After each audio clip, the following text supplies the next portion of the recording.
Piz, seconda fila, Maccabeus HBD. Arretrati Gino e Master Super Vit.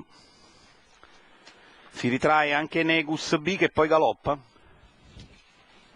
Macchina che va a lanciare i concorrenti dal centro, prova Lancillotto. Ha avuto problemi anche Master Super Vit che si è ripreso ma è rimasto in coda.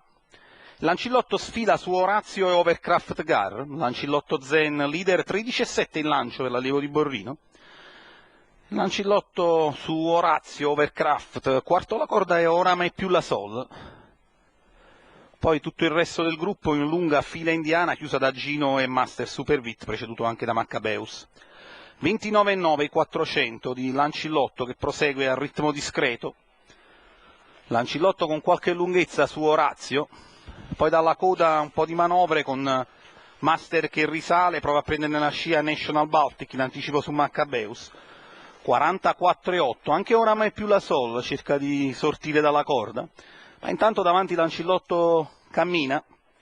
Orazio a qualche lunghezza, prova a non spendere troppo, così come Overcraft, Master in duro percorso esterno. 1,1 gli 800.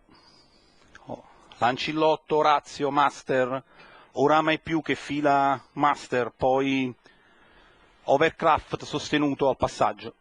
Metà della retta opposta Lancillotto al chilometro in 16,3, 15,3 la frazione. Lancillotto, Orazio, Master. Lancillotto che viene un po' in su, Master che lo avvicina.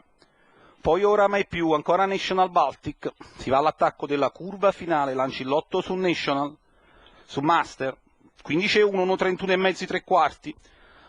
Master che sta passando in leggero vantaggio ma si porta dietro Oramai più la Sol, Orazio d'Italia che sembra carico e ha da correre. La retta d'arrivo che vede Master passare in vantaggio su Oramai più e Orazio d'Italia, Master Super Vit che passa in leggero vantaggio ma viene attaccato al largo da Oramai più la Sol, di dentro va Orazio, Master su Oramai più che va molto largo, Master Super Vit il Pigna con la frusta alzata, poi Oramai più e Orazio d'Italia vicini, 2-2 per chi vince nonostante una breve rottura al via, fa valere i suoi mezzi, Master Super Vit, 1,16,7 ufficiale, 2,2,5.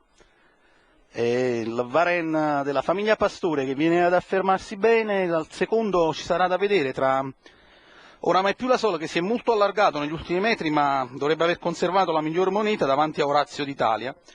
1-2-5 l'arrivo della seconda, Master Super Vit e Massimo Pignatelli, il training di Luca Fierro.